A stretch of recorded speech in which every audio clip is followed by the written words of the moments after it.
Welcome to Psychology of the Daf. We are in Gemara Pesachim, Daf Chaf Beis.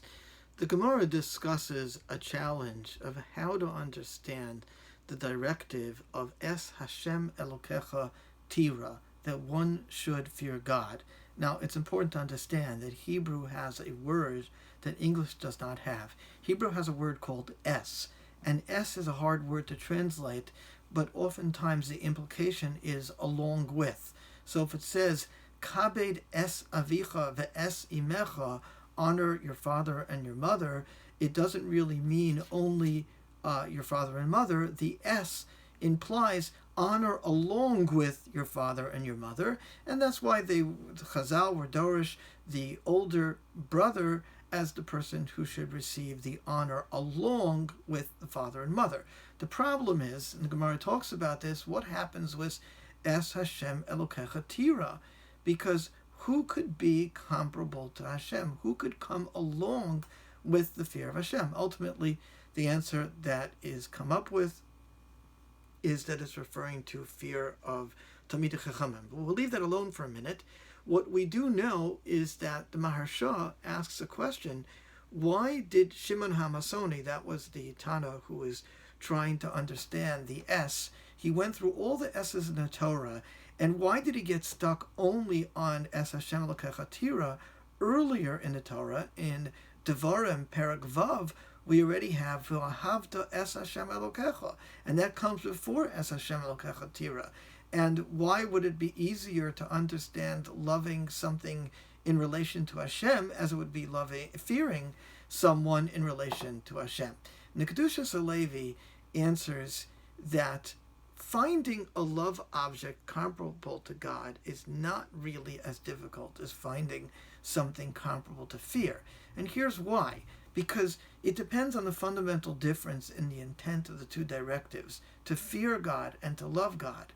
One can fear the unknown, because if you don't know what it is, you still can know that it is something fearsome.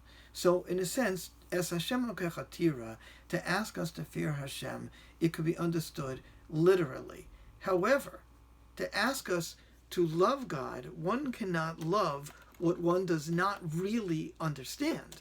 And therefore, according to Kedushas Levi, he's saying that one cannot truly understand God enough to love him. So therefore what? Therefore the pasuk, when it says to love God, cannot mean really loving God.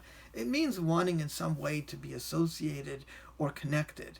And because it means that, then it's not really a problem to have something adjunctive along with loving God, because there's many other things that we also want to be associated with, our family members, whatever else. We have that ability and that wish, and because it cannot really be meaning love Hashem like loving Hashem in the fullest sense, because we can never really know Hashem in the fullest sense.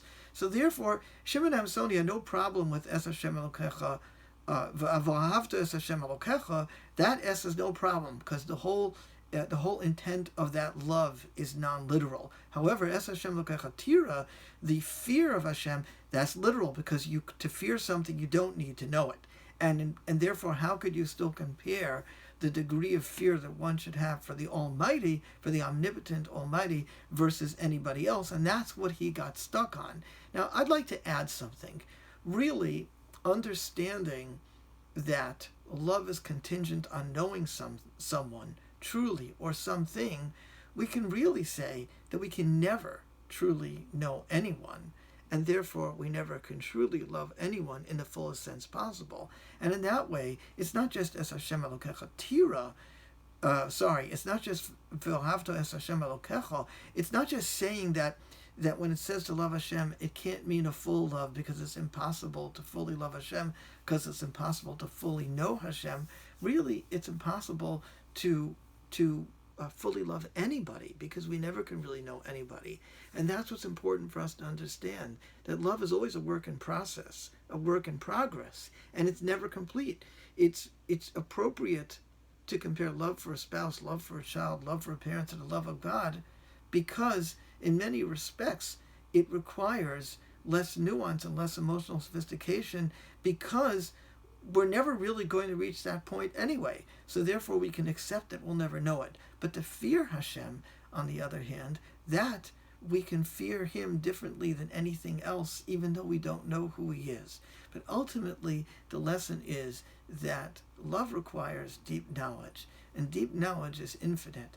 And therefore, we can never fully love somebody any more than we can fully love Hashem. But what we can do is express our wish for connection.